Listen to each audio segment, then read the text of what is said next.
Zaman makin maju, kamu perlu cari kerja. Modal handphone gak pakai lama, langsung Jobstreet aja. Cepat dapat kerja, nggak jadi beban keluarga. Dari startup sampai unicorn, tinggal kamu pilih mau kerja di mana.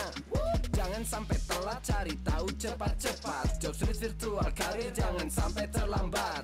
Mau karir digital marketing atau coding buat bikin gaming, langsung daftar nggak pakai pending. Duit banyak gaya jadi bling bling. Virtual Career Fair dari Jobstreet yo hadirin 9 sampai 11 Maret, let's go gasin. Ayo dicek aja, jangan lupa kamu pantengin. Siapa tahu langsung kerja, gampang bebas jauh dari drama. Daftar Jobstreet Virtual Career Fair, dapat kerja hidup jadi fair. Ikutin aja Virtual Career Fair, karena Jobstreet itu memang care. Mau cari peluang kerja, langsung Jobstreet aja. Jangan jadi beban keluarga, langsung Jobstreet aja. Kerja waktu muda, tua kaya raya, langsung Jobstreet, semua hidup bebas drama. Mau cari peluang kerja, langsung Jobstreet aja. Jangan jadi beban keluarga, langsung Jobstreet aja. Kerja waktu muda, tua kaya raya, langsung Jobstreet, semua hidup bebas drama. Mau cari peluang kerja, langsung Jobstreet aja. Jangan jadi beban keluarga, langsung Jobstreet aja. Kerja waktu muda, tua kaya raya, langsung Jobstreet, semua hidup bebas drama. Kerja waktu muda, tua kaya raya, langsung Jobstreet, semua hidup bebas drama.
Zaman makin maju, kamu perlu cari kerja. Modal handphone gak pakai lama, langsung Jobstreet aja. Cepat dapat kerja, nggak jadi beban keluarga. Dari startup sampai unicorn, tinggal kamu pilih mau kerja di mana.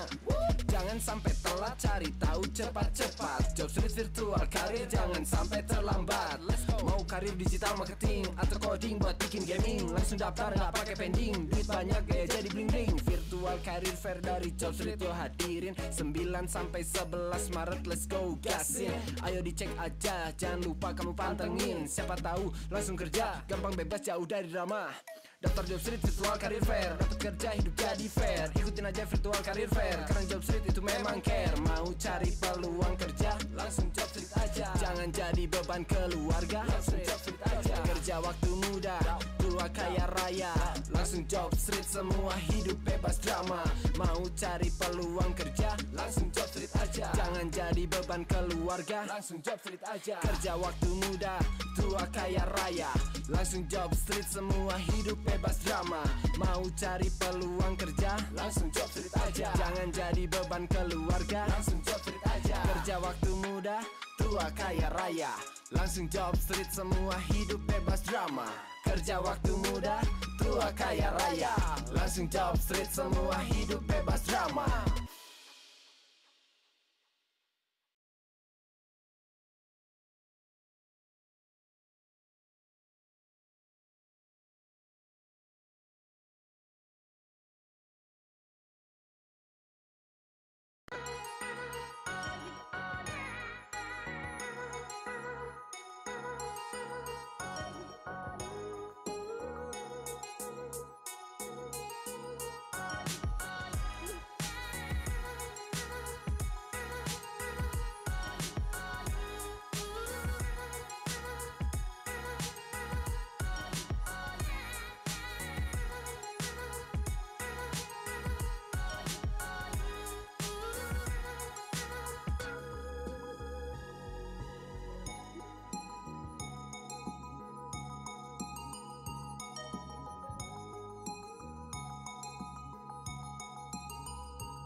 Hey, should we get started? I think we've got quite a few people in now. So welcome everyone. Selamat siang. My name is Esther Lee. I'm the Managing Director of Jobstreet Indonesia. And I'm very excited today to be facilitating a really exciting session that we have planned for you. So you can see here I have a guest speaker with me. His name is Martijn Wieriks. And he will be presenting on a topic that is very close to my heart. Well, two topics actually. One is creating wealth, creating more wealth for everyone, but more importantly, data analytics. So anyone who knows me, and I'm sure a lot of you, if you are in this session, understanding how to use data better, understanding new trends in the market is very important. So this is something that we get an expert himself to go through with us today. So I'll say a little bit about Martijn's background. So he graduated from Delft University of Technology, which is in the Netherlands. He worked for Accenture, which for those of you who are not aware is a very large consulting firm that is particularly known for technology and digital related transformation, as well as general business consulting work and strategic consulting work. Martijn has also worked at UNESCO, IHE, which is UNESCO Institute for Water Education, a very important topic these days in the world today, and has also worked in multiple startups. So at the moment, he's with us in the capacity of his role at Julo. So Julo is a P2P lending business in Indonesia. He and his team develop AI and decision support systems to advance financial inclusion in Indonesia. So also a very important area for progression of the nation and progressing the economy and the population. So Martijn there is the Chief Data Officer, and in his free time, he commits to pro bono data science work through DataKind. He enjoys reading and watching Formula One. So I sound like a little bit of a show host introducing someone. So welcome, Martijn. It is my privilege to have you here. We are so lucky that you have given us your time on this topic. So thank you very much and welcome, welcome to the panel. I'll pass over to you. I know you have a presentation prepared. So to everyone, I'm sure as you listen to the session, you may have some questions. Feel free to put your questions in the chat in Zoom, and we will reserve 15 minutes at the end to run through them all. And if you have any comments, feel free to put them in there as well. Thank you. Thank you, Esther. Yeah, great introduction. Thank you all. Good afternoon.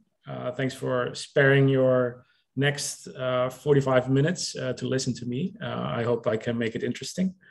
I have a few slides prepared. Can we pull them up?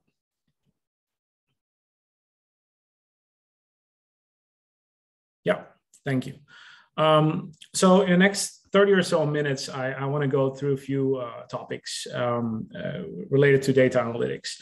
And I want to just spend a little bit of time elaborating on some of the things that, you know, in terms of introduction, who I am, what Julo is and what we do. And then I want to jump straight into sort of the key messages of this talk and specifically reinforce those with some of the lessons learned at Julo in the last 5 years on how to be more effective at data analytics and how to build more effective data teams. And then at the very end, I want to spend also a little bit of time explaining how data team is structured at Julo and what kind of opportunities we have. So if we can go to the next slide, please. Thank you. Yeah, so Esther gave a great introduction, but I'll just jump through these highlights really quickly. So I originally started my, I graduated from TU Delft, Delft University of Technology in the Netherlands. I had a bachelor's degree in civil engineering and then a master's degree in systems engineering. But pretty quickly, I dove into the topic of kind of data and data analytics. Specifically, I was working a lot with simulation modeling and those type of things. And I always had a passion in that. So while I was studying, doing my master's degree, I was also working at a UNESCO Institute, IHE Delft. And specifically, I was part of the group of hydroinformatics, which is a discipline that basically combines data science and water management or managing water systems, predicting floods, drought, those type of things. And that's really where my professional career in data started. After I graduated, I joined Accenture, and I was working as a systems integration consultant at first, and then increasingly worked on more sort of advanced analytical topics.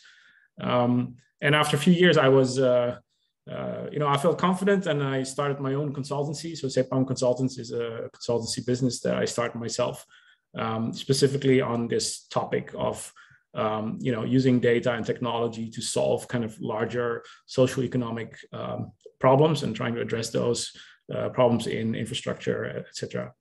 And then, 5 years ago, one of my clients at that time, Julo, I met with the founder and we were just getting started, and they pitched this idea of what Julo was, and I got really excited. So I joined that, but the rest is history. I'm still there, and my main responsibility there has been to lead all of our data initiatives and building the data team and our data capabilities. As mentioned, in my free time, I do some data for good work as well. So I volunteer for an organization called DataKind. DataKind is a global organization with 5 chapters around the world. One of them in Singapore, and I'm part of that chapter. And I dedicate a few hours a week pro bono to work on sort of data science solutions for different partner organizations. I worked with Google AI, with data.org. And this year, I'm part of an initiative called the Scoping Squad, where we kind of, take inventory of potential projects around the world where we can offer pro bono data science projects. And we do the scoping work and we identify, okay, which ones are good fits for the organization to advance sort of humanity with data solutions. So that's what I do in my free time as well. So data analytics, data science is really sort of the red thread throughout my career. Next slide, please. And now I work at Julo, and Julo is a Indonesian financial technology startup that we started 5 years ago. And our main product right now is a digital credit card, basically. We provide credit limits for anyone. And really our objective is to bridge the financial inclusion gap in Indonesia. So half of the population here does not have access to traditional financial services. Credit card penetration is really low. And there's a few challenges that we're trying to disrupt. One is that underwriting these customers is really difficult because they don't have financial histories, right? So being able to assess their risk or their financial risk is really difficult. And we do that through alternative credit scoring. So data science is really at the heart of what we do, trying to be able to assess who is eligible and what kind of products can we tailor to our customers to provide them with financing needs for different types of use cases, right? So we see a lot of customers who apply to us to get business capital, venture capital to start a business, or to serve sort of educational needs for their children, or to supplement some of their healthcare, their BPJS costs, right? So that's our main service and our mission. And data is really important in this, right? So not only to build the data science capabilities and models, but also to work in a very data-driven, analytical way is very important. And I'll dive into what that means after this. So if we can go to the next slide, please. Right, so topic of the day is data analytics for all. So typically I would talk in these type of talks about technical subjects. I would maybe show off some of the data science capabilities that we have, some of the advanced modeling techniques and things like that. And that's all exciting. And it's usually a reason for a lot of people to go into the field. But I wanted to do something different today. And I wanted to kind of show another side of requirements or skill sets that you need to develop to be good at data analytics. And this is really based on my own experience, personal, but also within Julo, and also actually what I see around me from a lot of sort of more seasoned practitioners, the kind of things that they run into after working in the field for a few years. And I think these lessons learned or best practices or principles are highly applicable, not only to data professionals, but also to engineers, product managers, really anyone can benefit from data and data analytics, right? So I wanted to share those lessons, and hopefully, you can get away from this meeting with a few more levels of understanding of how to develop these capabilities. Next slide, please. So I wanted to start with a few problem statements.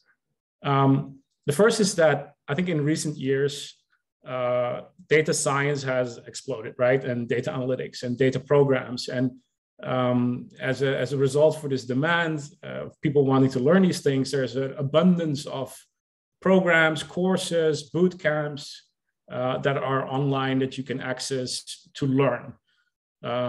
Not just paid things, like even on you can go on YouTube, you can find certain videos or subscribe to certain channels that will teach you everything you need to know in terms of technical skills for data analytics, right? So where do you begin is often like a big question, right?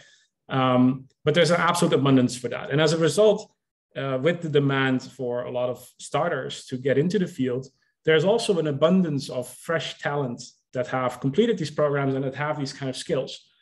But these skills are primarily technical skills, right? So learning how to fit a model or how to do EDA, how to use the tools and the languages, the Python or R, things like that, or SQL, right? And how to apply those. That is really what is being taught primarily. But companies these days are really looking for people who can do that, but not just that, who also bring practical experience to the table and certain soft skills. Soft skills like communication, right? Being able to present your findings well, or having empathy and being able to relate to your users, your customers, understanding their problems, having kind of conversations on challenging topics. These type of skills are not taught. And also, you know, the practical challenges of working with data. Data is not clean usually, and requires a lot of work to get into a shape where these technical skills can be easily applied to, right? So that's a challenge. At the same time, a lot of I think what companies have learned these days is that having a data team or having a data scientist and running a few of these projects does not necessarily translate into value, right? So there's companies out there now that, you know, have made such investments and are kind of failing to see the promise of the value delivered. So in general, there's this gap where, you know, there's what the market is offering, what the companies need, and how they perform. And why is that, right? And what can we do about that? So that's really what I'm trying to address here today. Next slide, please. Right. A lot of text here, right? But I think the takeaway of this is that there is something here for everyone, I believe. If you have projects that take long to complete or that have low impact, if, you know, they don't align with priorities or they vary in quality, like there might be something here for you. If you don't know how your work is impacting the business or the larger mission that you're trying to achieve. If you have problems and you have a hard time pinpointing what the root cause of those is. But also very practical, right? If you have you have aspiration to be a data person or professional, and you're looking for a job, you've done all the work, but the job descriptions are intimidating and you lack experience and you don't know what to do next. I think there's something here for you too. And finally, in terms of organizations, maybe there's people here, managers or owners of companies as well. I think there's something for a takeaway here too on how to nurture talent and how to get the most out of data initiatives and teams. Next slide, please. And that brings me to the key messages, right? And I want to start with those. I'll also end with these, but I wanted to start with them too, just to kind of reinforce what I'm trying to get at. So first of all, data analytics and investing in data analytical capabilities and being data-driven can add value to any organization or profession. I am a firm believer in that. And it can also be done by anyone, not just data professionals. If you are a software developer, I think adopting a data-driven mindset will help you succeed, grow in your career, and deliver more value. The third point is that learning the technical skills, how to fit the model, for example, is not enough, right? There is much more to it to provide effective delivery and value. Fourth, but the good news here is you can learn these things, right? You can learn to be more analytical and data-driven, following certain best practices, and most of that comes through experience, but hopefully a few things here that I can share too. And finally, also, if you are building teams or data-driven teams, or you have, you want to kickstart these type of initiatives in your company, you can learn how to do that too. Next slide, please. So what I want to talk about is really effective data teams, and data is in parentheses because, as I said, I think this applies to any teams really. But I'm going to explain this from a data team point of view, right? And this is really it, right? So there's kind of 6 principles, I think, that help deliver more value and create more effective data teams. And these are, on the one hand, on the right-hand side of this plot, right? So focusing on impact, delivering fast and iterating quickly, writing great documentation, and then jumping over to the left side, managing your projects well, developing talent and building a happy team, and finally embedding analytics firmly in the organization, right? So these are, to me, the key things that you can do to create an effective data team. And you can split these 6 principles into 2, right? So on the right-hand side, it's really about the individual. what can you do yourself to be more effective? And on the left-hand side, what can you do for the team, right? So that's really more for managers, but even individuals can help influence these type of things. And it's good to understand the bigger picture too. So what I want to do is go through each one of these. So let's go to the next slide.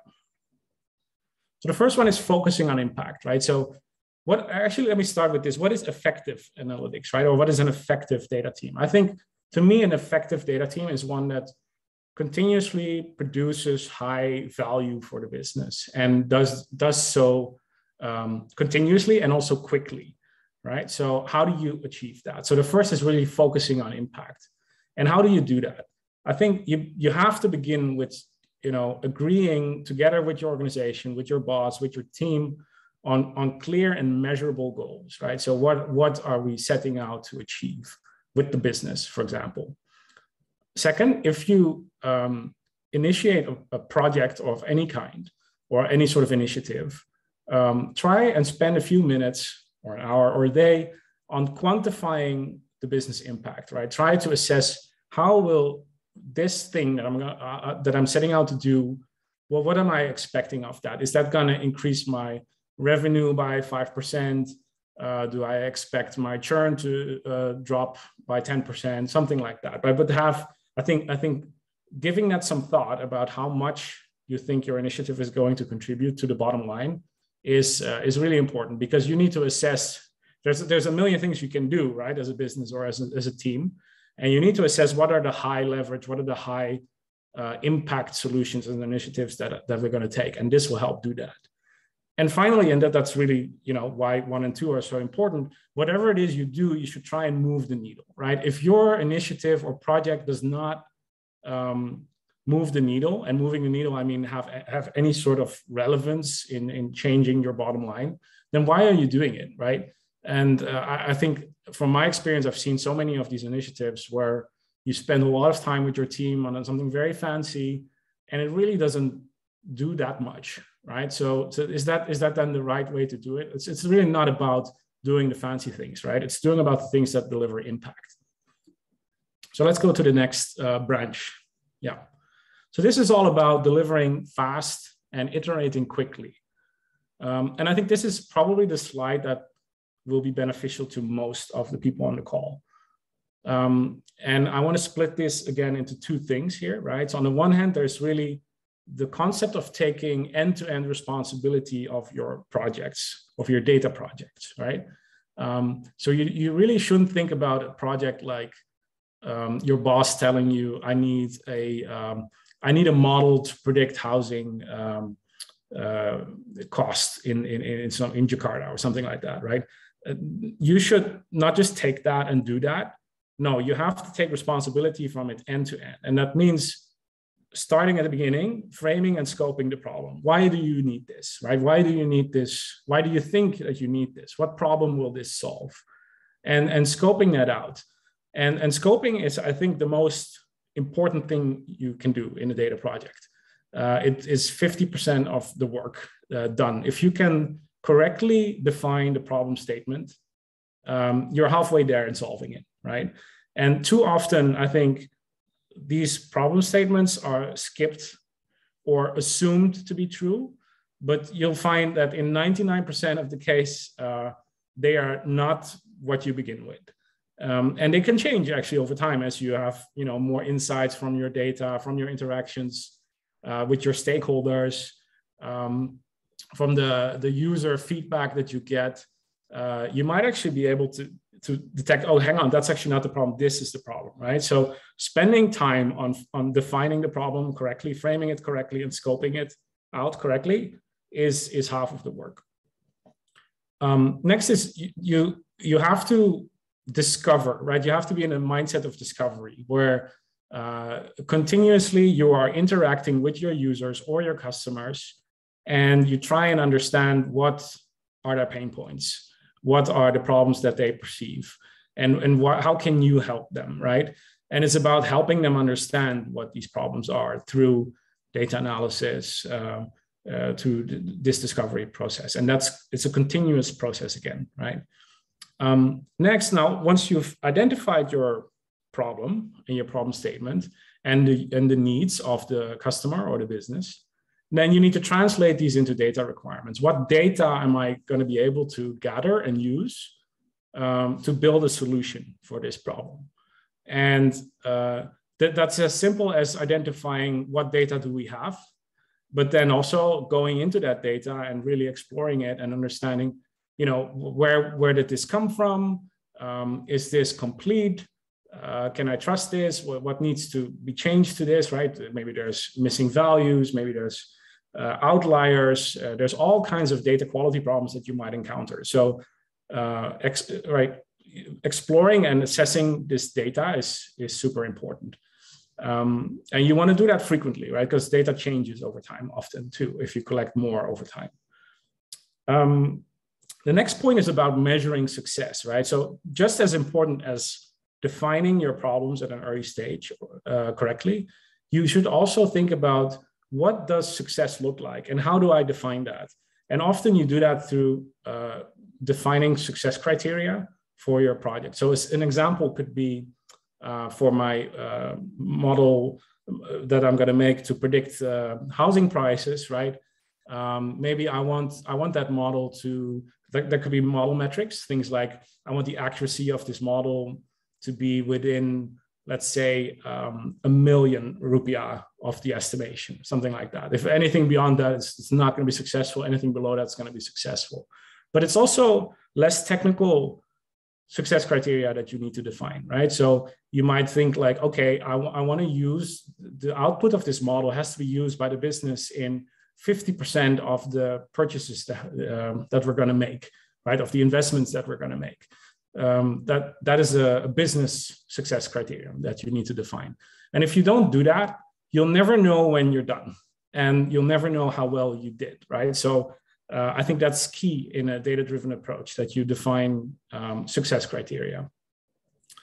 And finally, I think as any sort of analyst or developer or whatever you are, anyone who produces solutions, these solutions are only as valuable as your ability to convey them and to explain them to the users, right? Because if you're Albert Einstein and you have, invented the theory of relativity, but you cannot explain it to anyone, then all your work is useless, right? And I think this is a really undervalued skill set that is not being taught in a lot of programs, not even in school, right? And this is probably one of the highest leverage things you can do to boost your career, is to learn to communicate well, to write well, to present well, and to direct your insights to action, right? To work with your stakeholders to make sure that they understand what you are proposing and help them implement these insights so that something tangible comes out of it.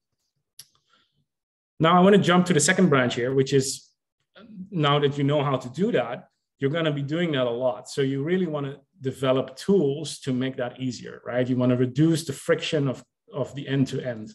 And there's a lot of things that you can do there. If it's more about data science, it's about building CI/CD, continuous integration, continuous development, deployment of your data products, and making sure that with the push of a button, your models get deployed and get served to a customer immediately, right? You want to invest in tools to monitor your solutions, to make sure that you can easily track problems and solve them. And finally, you want to do a lot of experimentation. So you want to learn continuously, and having some sort of framework to make that easy to launch, to define and launch and track experiments through, for example, an experiment platform can be really a good investment to do. Okay, let's go to the next slide.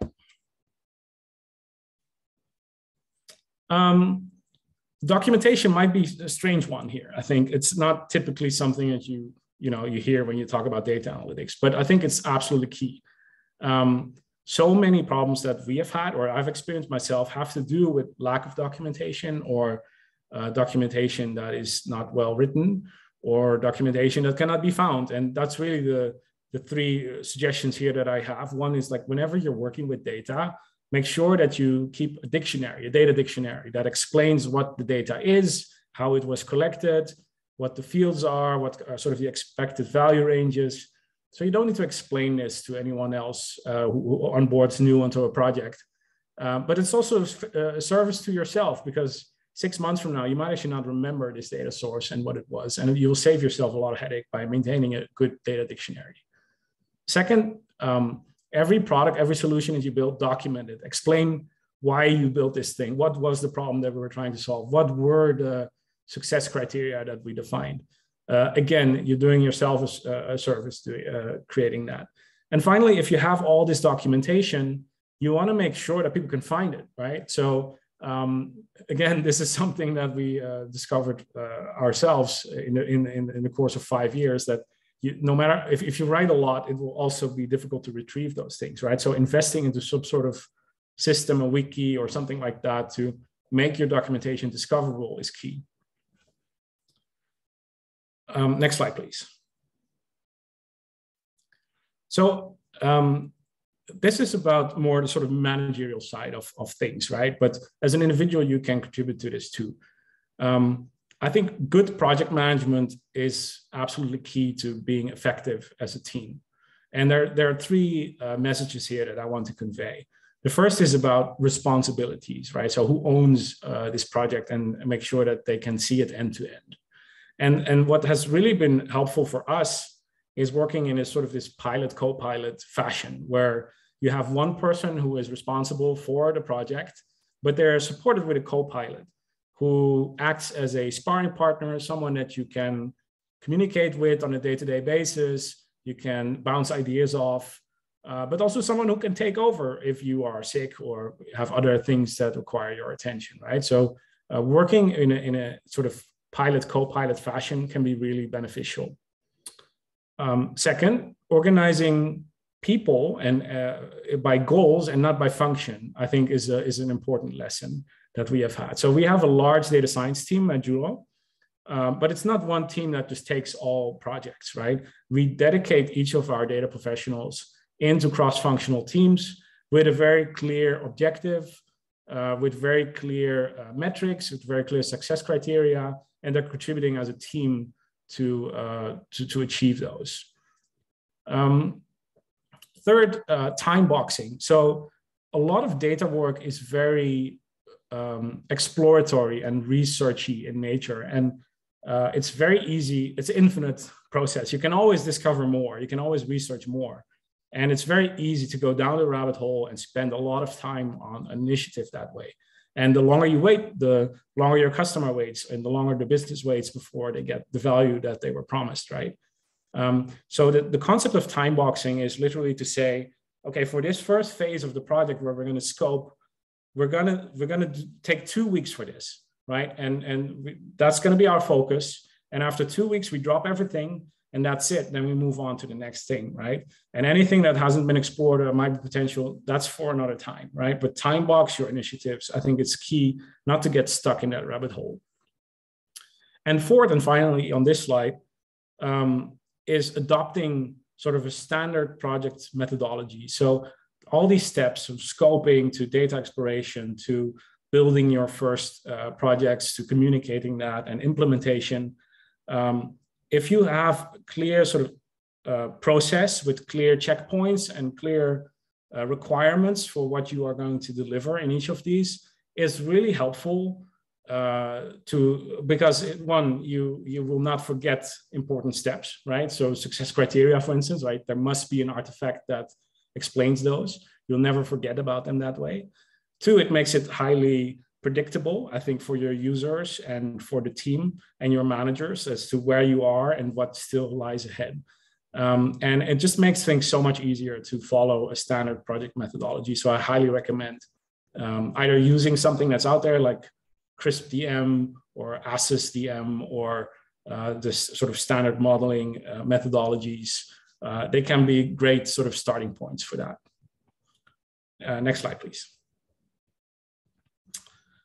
So this is, again, more for the managers, right? But I think developing talent is super important as a data team.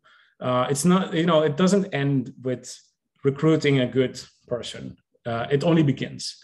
And at Julo, we have done a few things, I think, that help contribute to developing talent and building sort of happy data teams. The first is that we have adopted sort of this apprenticeship model, right? So everyone who comes in gets paired up with someone more senior, and they're learning along with those senior people. They have a clear point of reference where they can direct questions, where they can learn from the best practices from this person. And just through that interaction, that sort of apprenticeship model, a lot of tacit knowledge, knowledge that's difficult to document and encode gets transferred that way, right? So pairing up people like that can be really beneficial. Second, we're big believers in sharing sessions. So every Friday afternoon, we have a 1 hour with the data team. Everyone in the data team joins, and we take turns, and we share about topics of interest, professional, but also sometimes personal. And there's just a lot of learning that happens there, where people can share about their passion. And someone from, for example, a data engineer can now learn about the best practices on NLP modeling, or a business analyst might share something about presentation techniques, and a data scientist might be able to pick up on that and learn from that, right? So we learn together by doing that. Learning is also done externally, right? So we encourage extracurricular work. I call it extracurricular. I don't know if it's the right word, right? But outside of the business, I think it's key, because you learn best when you are facing sort of new things and new environments and new people, new topics. So to accelerate your development, exposing yourself to these type of opportunities is really important. So what I do, for example, with DataKind and my Data for Good, is really that, right? I love to learn about new opportunities, new projects, challenges that others have, and learning with new people how to solve those, and to take those back to my job and then implement those. And finally, we are firm believers in internship programs. So we have a great internship program at Julo. We believe in bringing in, ambitious, high quality talent. And we believe that we can bring them up to speed quickly and kind of supplement the gaps that they have in their education. Next slide, please. And this one is about, organizational support, right? So this is the sixth and the last sort of item here towards effective teams. And that's that a data team cannot stand alone, or a data analyst, however big that team is, right? Even if it's just a few or handful, or just a single analyst, they cannot stand alone. They need to get support from the organization that they work in. And that means there needs to be buy-in at the top level, right? Management needs to appreciate, understand, and encourage sort of the value that data analytics can deliver, and adopting a data-driven mindset can deliver. Then, in order to do that well, it helps if you can embed someone who is dedicated to that within the management team, right? So whether it's a director or a VP or C-level or a head of data, someone who represents data and the mission within the organization.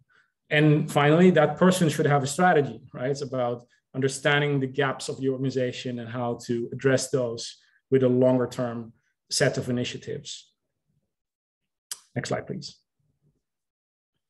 And putting that all together, I call this kind of a blueprint for effective data teams. I think if each of these 6 things is adopted within the organization, you will have a more effective team and way of working with more focused output that delivers more value. Next slide, please. So recapping sort of these key messages, right? I think, and specifically the last 2, I think what I just mentioned, these 6 things, those are really the best practices that we have learned over the last 5 years, and that has helped us a lot.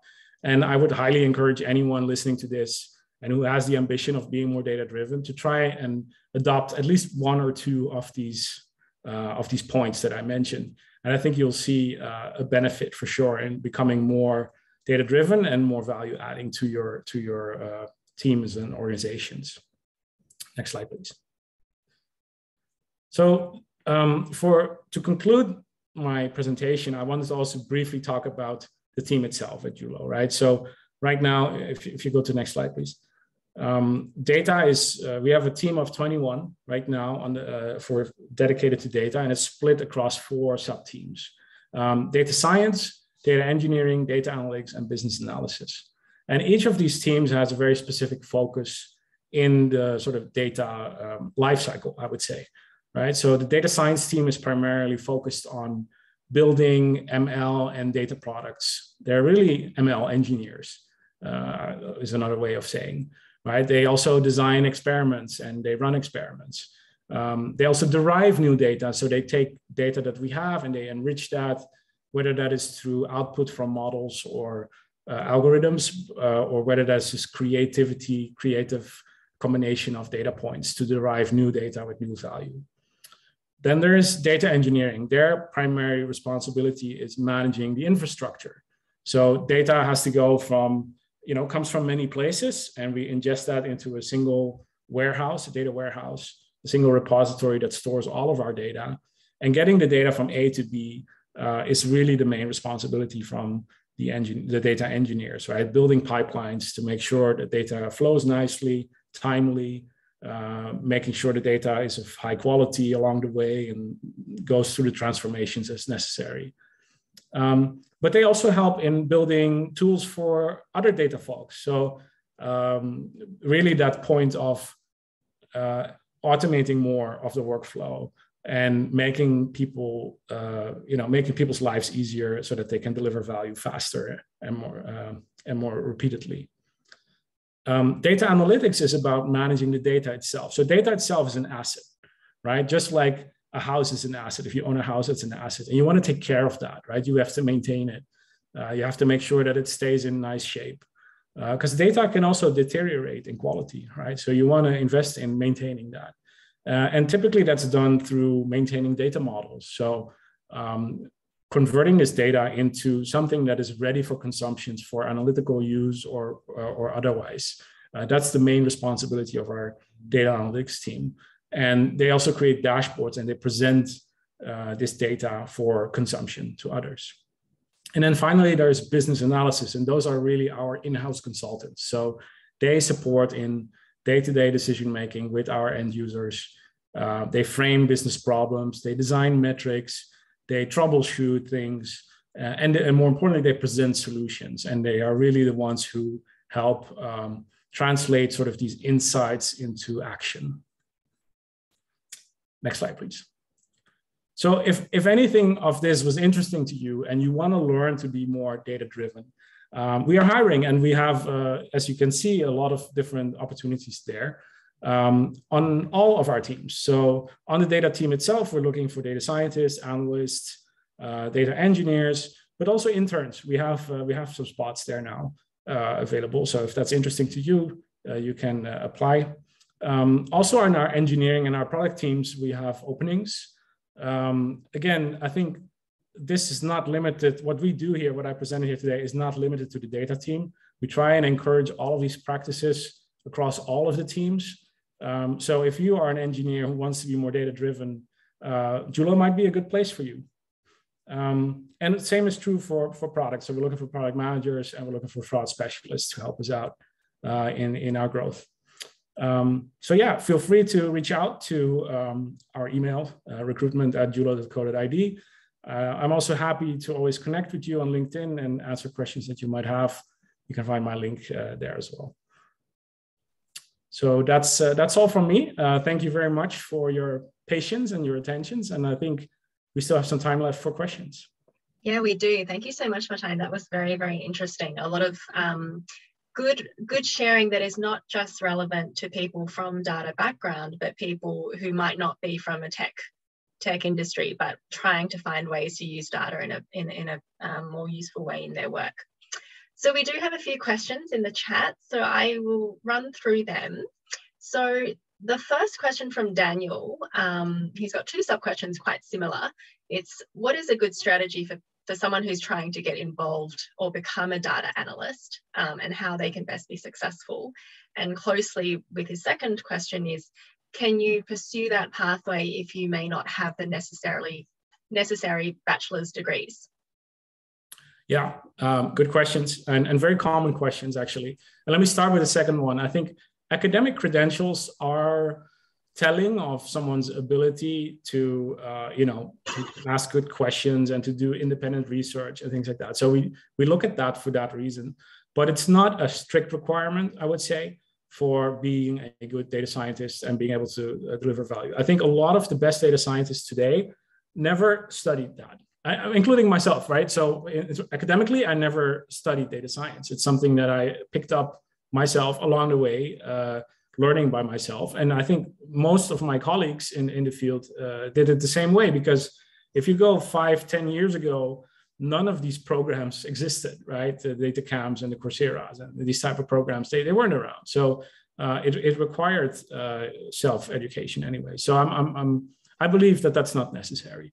In terms of, what's a good strategy, I guess, to kickstart your career?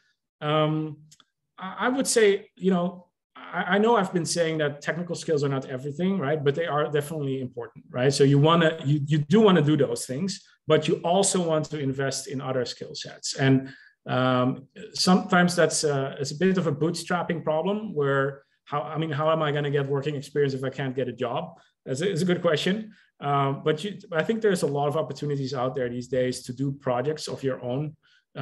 You can enroll, like even an initiative like DataKind, right? Like we actually accept people without data science backgrounds there too, because there's all these soft skills that we need to interact with our partner organizations. And we can find a place for you there, right? And then you are exposing yourself to data scientists with more skills, and that's how you will learn. And I think that will look really great on your profile if you have these type of experiences. Thank you. And maybe closely related to that question is the final question, which I'll jump to, which is, are statistical methods such as linear regression, quadratic regression, rough sets, very important? And I guess, there's many different methods, but Martijn, if you want to speak a little bit to all the different types of technical skills that one could go down.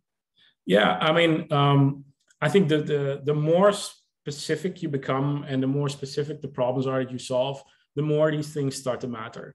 So if you're building a regression model, something like, go back to the example of predicting house prices or something, you can do that with linear regression, right? That's a very basic technique. It allows you to build a solution to do that. But is it going to be good enough? Is it going to be strong enough statistically to really get the patterns out of the data that you need to meet those success criteria of the accuracy of your model? Maybe not, right? So then you might try something more complex. But honestly, I feel like in the majority of cases, using something more robust and simple that is easy to understand can add a significant value already, right? There's a downside actually to complexity as well. It's difficult to manage. It can be expensive to implement in terms of, for example, compute power, right? So you have to spend more on infrastructure to support that, to get predictions quickly. Even though they might be more accurate, it can actually be a disadvantage for your customers if they have to wait for these predictions longer. It also creates less transparency as to what's happening within the model, right? The more complex these models become, if you take something very complex like a deep learning network or something like that, it's actually not easy to explain how a certain data set came to a certain prediction. And in certain industries, that is very undesirable, including finance, where it's highly regulated and you need to be sure that your predictions are not unfair or unethical or things like that. So simpler models can be beneficial there, right? So I would recommend someone starting to start simple and start with the simple algorithms and understand those well, and then slowly start building on top of that. I think what you'll find is throughout your career, you'll get exposed to more of these things and start adding them to your toolkit. But it's not a hard requirement, I think, to have the full set of algorithms ready. Thank you. Zephan here has asked a question which I'm also very interested in. He says, hello, you mentioned data not being clean, which is very common. How do you manage the case where data is not clean, but you may need to find solutions and insights quickly? How do you decide whether to balance, like invest time to clean or find new data versus using an assumption? So it's your classic, garbage in, garbage out, versus the timeline and the speed of someone telling you need to get an answer. I feel like you could answer the question. No, I think that's absolutely right. Like garbage in, garbage out. I think if you don't invest time in cleaning your data, then the output won't be nice and it could even be wrong, right? So if you're trying, even if you're under pressure to get to insights quickly, producing the wrong insights is much worse, right? So it's better to invest time into cleaning up your data to a level where you can fully trust that, and then to start building on top of that. I think it's a hard requirement. And again, reflecting on our experience at Julo, I think we do a lot of that actually. We are very strict in terms of stage gates about data. Like we will not be proceeding to modeling unless, for example, we're absolutely 100% sure that the label that we use to predict is correct, right? And that we have signed off on the definition of that and underlying data with the stakeholders, with our risk team, before we proceed to the next stage. Because if you find out that something was wrong later on in your process, a large chunk of your work might have been wasted, and that will eventually take even more time, right? So I think it's really important to trust the data. And if you have to compromise, I would argue go with a simpler, lesser data set first, and then start building on that. Great, thanks. We have another one, which is how to set measurable goals. Oh no, setting measurable goals needs historical data or past performance. How do you set goals if it's a new initiative without any historicals?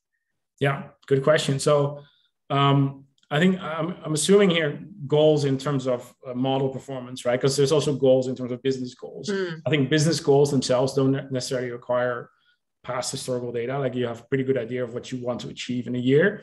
Right, so a certain set of assumptions can set those goals.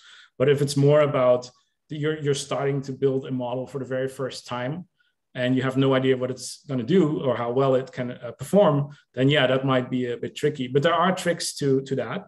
Often, what you want to do is have a sort of baseline. You want to define a baseline first, and that can be a very simple model that you have, like one of those very simple algorithms, nothing that you tune or whatever, and just see how good does that perform, right? And that will give you a baseline for which okay, that's the minimum achievable, right?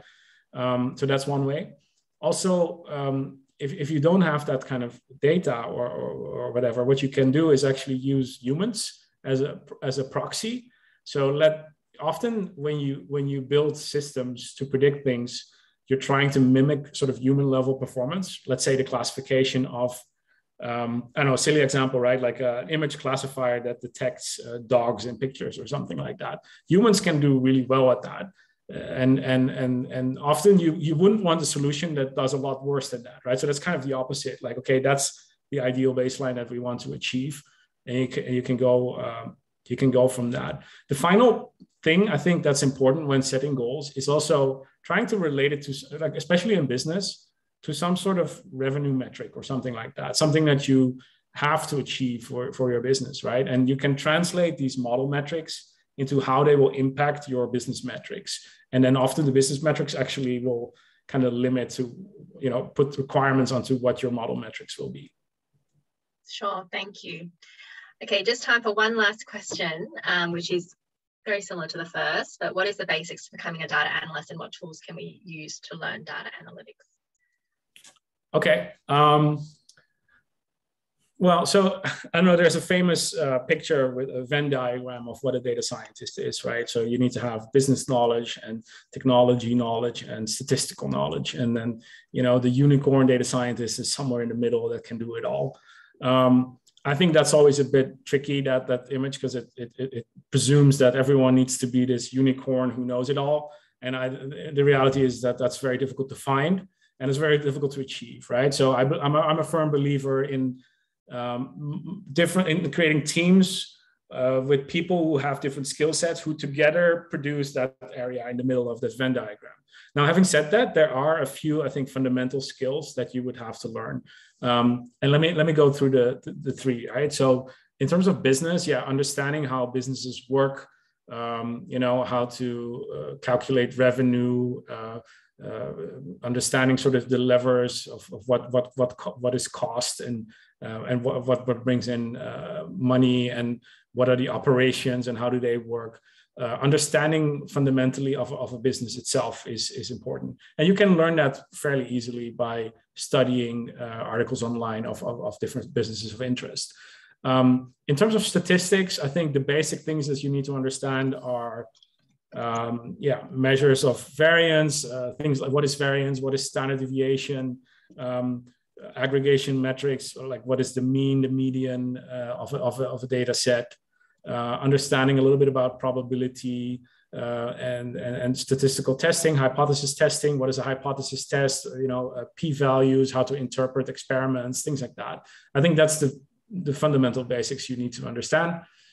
And then in terms of technology, you do need to have some sort of coding skills. I think it is inevitable that you will be working with either R or Python. So having a basic set of that is important.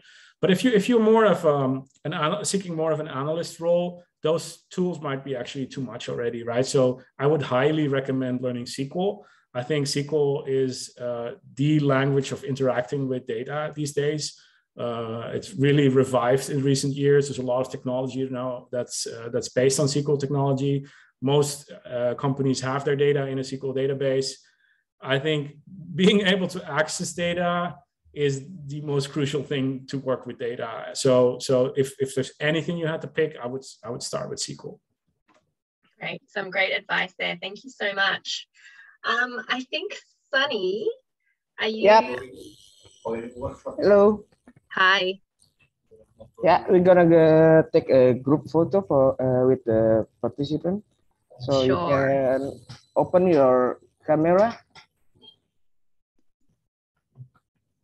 Yep. So if everyone doesn't mind turning on their camera, we'll take a group picture. Yeah. Okay. Hello. Okay, we have. I'm gonna take 2 pictures, and I will count for 3. Okay, are you ready? Sure. Yes. Okay. 1, 2, and 3. Okay, another more. Okay, 1, 2, and 3. Okay, thank you. Thank you, Sunny. Yeah.